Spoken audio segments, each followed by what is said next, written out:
Paddy Pimblett has made it clear he can't wait to retire so he can finally enjoy food without limits. While that may sound like a joke, for Paddy, food is a serious passion, and making weight has always been one of the biggest challenges of his MMA career. It's no secret that Pimblet undergoes drastic weight cuts to make the lightweight, non-title limit of 156 pounds. His physical transformation between fights has become one of the most talked about topics in MMA, although he's recently shown more discipline in managing his weight between camps. Paddy still finds himself shedding a significant amount as each training camp begins. Fans have watched him balloon up in size after fights, only to drop back down in a short span, a pattern that many believe could have long-term effects on his health. Still, Paddy's love for food doesn't waver, whether it's pizza, burgers, or desserts. He doesn't hold back. In a recent video on his YouTube channel, Pimblet admitted that he looks forward to the day he no longer has to diet. In his own words, "I look forward to the day where I don't have to think about getting on a set of scales and fighting with them. And that fight with the scales often feels more intense than the battles he faces inside the octagon."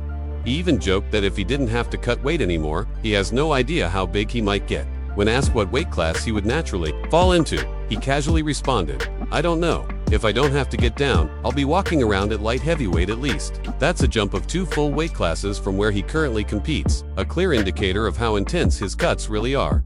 While some fans admire Paddy's honesty, others express concern about how sustainable this lifestyle is for his long-term performance and health. But one thing is certain, his relationship with food isn't changing anytime soon. For Pimblet, food is joy and retirement. That's freedom. Meanwhile, speculation is building around his next opponent. Though no official announcement has been made, Dan Hooker is a name that continues to surface. A bout between Pimblet and Hooker would no doubt be an action-packed, high-profile showdown, and fans are eager to see if it happens. For now, Pimblet's focus remains on keeping his weight in check, at least temporarily, until that sweet day arrives when he can finally eat whatever he wants, whenever he wants. Before we move on to the next story, we have one quick request. We're constantly working to improve our content and bring you the best updates in the MMA world. If you enjoyed this video, please take a moment to like, subscribe, and hit the bell icon so you never miss an update.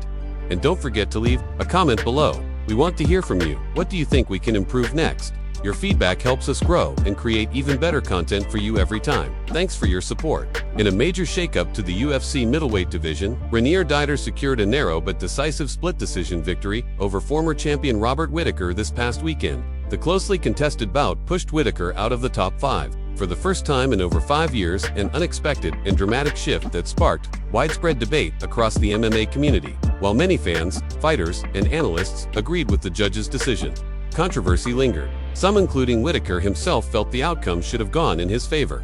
The fight was intense, competitive, and packed with tactical exchanges, leaving many fans feeling conflicted about the final scorecards. During the latest episode of his podcast, Show Me the Money, Ronaldo Mono offered a strong take on the decision. The outspoken commentator made it clear he believed the outcome was fair.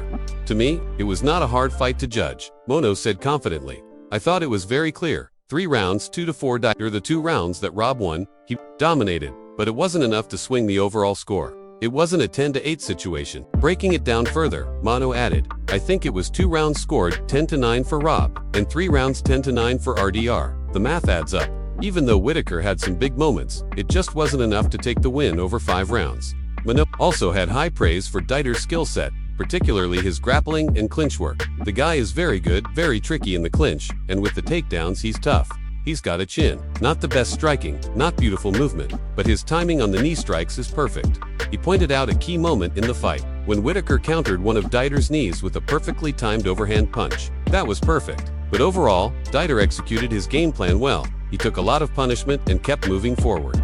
That's different. The guy can take a lot. Despite being disappointed by the result, Whittaker handled the loss with class. In a follow-up video posted on Instagram, he congratulated Dieter on a well-fought match and acknowledged the need to regroup. He ran a solid game plan. Whittaker said, "Now it's time to go back, analyze the fight with my team, make the right adjustments, and refocus on the path to title contention." After an incredible career in the UFC, Dustin Poirier is officially stepping into a brand new phase of life, and he's doing it with the same fire and focus that made him a fan favorite in the Octagon. Poirier, affectionately known as the Diamond, has officially hung up his gloves, signaling the end of a legendary fighting chapter. But if anyone thought he was stepping away from the sport entirely, they were mistaken.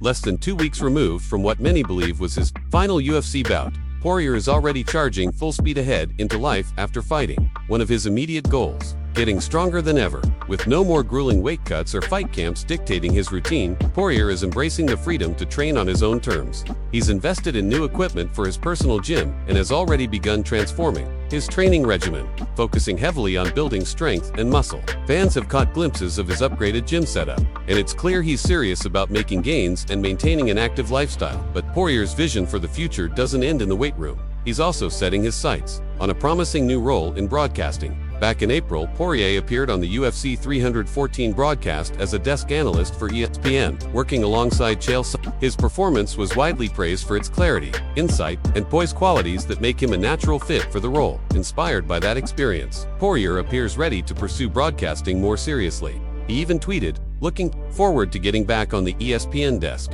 Going to start focusing on that now." The message was short but impactful, signaling a focused commitment to a new path within the sport. Many former fighters have successfully transitioned into media roles, including Alan Yabin, Michael Chiesa, Paul Felder, and Daniel Cormier. Poirier, with his calm demeanor, articulate speech, and deep understanding of the fight game, seems poised to join that elite group.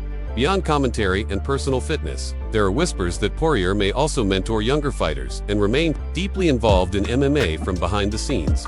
It's clear that while his time as a professional fighter has come to an end, his passion for the sport is as strong as ever. Dustin Poirier's journey is far from over, whether he's lifting heavy, sharing insights on the mic, or helping shape the next generation of fighters. His presence in the world of MMA will continue to make an impact. Retirement may have closed one chapter, but a powerful new one has just begun, built on purpose, passion, and relentless drive. It's been over 4 years since one of the most hotly debated title fights in UFC history. But for Dominick Reyes, the events of UFC 247 remain as vivid as ever. In February 2020, Reyes stepped into the Octagon to challenge Jon Jones for the UFC Light Heavyweight Championship, while the judges awarded Jones a unanimous decision victory. Many fans, analysts, and Reyes himself still argued that the outcome should have gone the other way. Speaking recently on Kamaru Usman and Henry Cejudo's Pound for Pound podcast, Reyes revisited the fight and stood firmly behind his performance. "I won the first 3 rounds easily," Reyes declared. "All 3. He had nothing for me in those rounds. He might have landed 2 punches in all 3 combined." Reyes brought aggressive pressure and crisp striking early in the bout, pushing the pace and controlling the range. In his view, those opening rounds clearly showcased his dominance. He believes his ability to dictate the tempo and win the striking exchanges gave him a decisive edge out of the gate. As for the championship rounds, Reyes acknowledged Jones' late fight resurgence but questioned the impact. Rounds 4 and 5. "He took me down but I got up in 1.5 seconds. Reyes explained. "That counts as nothing. He wasted energy. I got up and outstruck him." For Reyes, those brief takedowns lacked real significance. He believes the scoring should have favored consistent damage and control over short-lived grappling exchanges, and that his offense throughout the fight outweighed Jones' late attempts to shift momentum. Reyes also revealed one of the tactical adjustments he made to deal with Jones' controversial technique eye pokes. He credited Vince St. Preux for teaching him a counter. "As soon as Jones stuck his fingers out, I threw hammer fists at his hands to stop him from extending toward my eyes," Reyes said. It was a calculated move that showed just how deeply he had studied the former champion. Beyond the technical analysis, Reyes offered a broader take on what it's like to face Jon Jones. "Don't let him dictate the pace," he emphasized. "If he wants to stand there, attack him. If he wants to attack you, move. If he wants to grapple, break the grapple. If he wants to strike, kick him." He praised Jones' strategic brilliance, saying, "He's not just physically gifted, he's a genius fighter. He's so good at making you fight his fight. That's what makes him dangerous." Despite the official result, Reyes walked away from UFC 247 with confidence. And now, with a critical fight against Carlos Ulberg approaching, he sees a path back to contention. A strong win could re-establish him as a top contender in the light heavyweight division and potentially earn him another title shot. For Dominick Reyes, the past isn't just a memory, it's motivation. He still believes he was the rightful winner that night in 2020, and he's determined to write the next chapter of his story with the same fire that once brought him to the edge of gold. Khamzat Chimaev, also known as Boars, is making headlines again, this time not for his dominance in the cage, but for his staggering appearance fee. According to popular streamer Adin Ross, Chimaev's team allegedly asked for an $700,000 just to feature on his stream.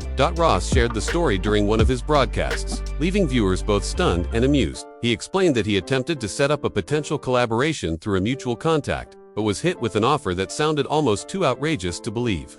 "I actually want to tell you something really funny. I connected someone from Khamzat's team and they said $700,000 to stream with him. I never laughed so hard in my life, Ross said.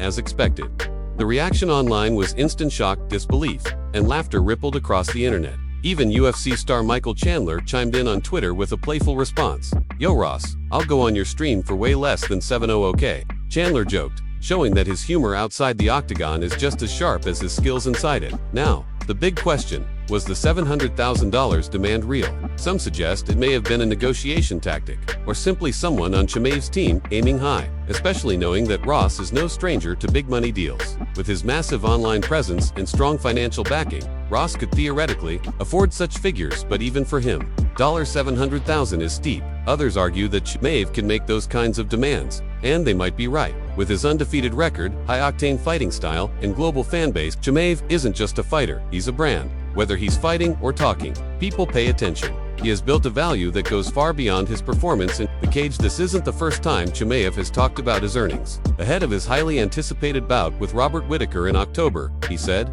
"I'm happy with the money. I'm making more money than champions.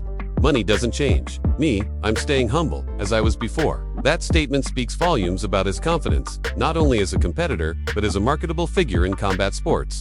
For someone like Khamzat Chimaev, a seven-figure appearance fee might not be as far-fetched as it seems. So what's your take on all this? Is it bold confidence, a touch of craziness, or just smart business? Either way, one thing's clear. Khamzat Chimaev is one of the very few who can command such a price tag and make headlines just by doing it. Let's wrap up today's coverage with a hot topic that's been circling in the MMA world: Khamzat Chimaev's cardio. Throughout his UFC career, Khamzat Chimaev has been known as an explosive starter. He often comes out swinging and dominates early, but many have questioned whether he can maintain that intensity in the later rounds. Despite going the distance in his hard-fought bouts against Gilbert Burns in 2022 and Kamaru Usman in 2023, doubts about his stamina still linger, especially with his upcoming 5-round main event at UFC 319 against Dricus du Plessis on August 16.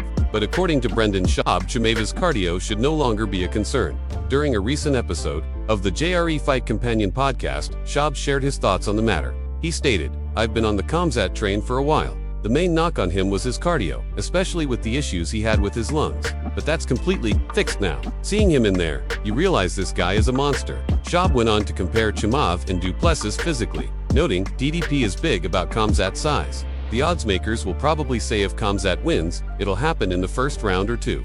But after watching him, I'd extend that window to the first 3 rounds. He emphasized the importance of seeing Chimaev perform deep into the championship rounds. "What I really want to see is how Khamzat performs in the 4th and 5th. DDP is tough to finish. If Khamzat can light him up in those rounds or even finish him in the 4th or 5th, then we've got something special. Then we've got a real one." As for the betting odds, they reflect the same sentiment. Most believe that if Chimaev wins, it'll happen early. However, those backing du Plessis are betting on the fight going the distance. With the anticipation building for UFC 319, all eyes will be on Chimaev, not just for how he starts, but how he finishes.